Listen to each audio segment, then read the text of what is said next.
د میدان وردګ ولایت د سپورت او بدني روزنې امریت په همکارۍ په سید آباد ولسوالۍ کې د 28 ټیمونو ترمنځ د والیبال سیالۍ ترسره شوې. د دغه سیالیو فاینل لوبه نن د شاهد او تنګ سټار لوبډلو ترمنځ ترسره شوه چې تنګ سټار د یوې زړه راښکونکې سیالۍ وروسته بریا خپله کړه او د یادو سیالیو اتلولي په خپل نوم کړه. خوشبختانه په دغه تورنمنت کې 28 لوبډله برخه اخیستې وه چې نن یې فاینل مراسم و چې د شهید غلام نجیب لوبډله او د شهید عابد میوان لوبډله وه چې خوشبختانه د شهید عابد میوان لوبډلې په اتلولۍ پای ته ورسېدله. موږ دې ته ورته په ټوله ولسوالۍ کې ورزش ته وده ورکړې ده او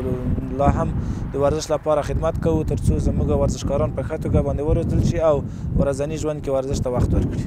د سیالیو لوبغاړي او د سیمې اوسیدونکي د داسې ورزشي سیالیو ترسره کېدو ته خوښ دي او له چارواکو د یوه معیاري لوبغالي د جوړېدو غوښتنه وکړه. موږ ټوله لوبډله ډېر زیات خوشحاله یو. نو په لومړي سر کې مو ډېرې ښې لوبې وکړلې. د ټولو لوبغاړو په کوشش او په زیار باندې ښې لوبې وشوې او ښې پایلې مو لرلې چې تر آخري پای لوبې پورې ورسېدو او پای لوبه مو ډېره خوندوره لوبه وړاندې کړه او په خپل نوم هم کړه. والا خامخا نو سړی چې فاینل وګټي که نه کوي لوبډلې وي کې خامخا یو څه خوشحاله وي خو لوبه چې خوندوره وشي هغه بیا ډېره ښه وي که هغه وګټل شي او که باید چې خوندوره وي نو هم مینوالو دپاره ښه وي هم د لوبغاړو دپاره. په افغانستان کې د وردګ ولایت والیبالر چې دي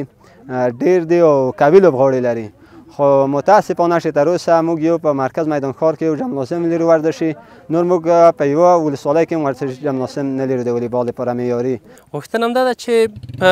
ولسوالیو کې باید د دوی دپاره یو جمنازیم جوړ شي دوی تشویق شي په خاطر د دوی باندې یو جمنازیم دی هغه هم په میدان ښار کې دی ولسوالۍ کې هېڅ ځای کې نشته یعنې په داسې یو ځای کې دوی لوبه کړه چې هغه ځای بیخي د لوبې وینه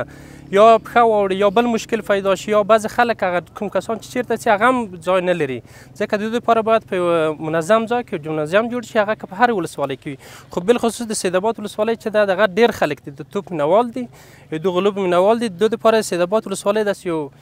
منظم ځای ورته معرفي شي هغلته جوړ شي. د یادونې وړ ده چې د میدان وردګ ولایت اوسیدونکي له والیبال سره ځانګړې مینه لري چې د معیاري لوبغالو نشتون له ستونزو سره مخ کړي دي.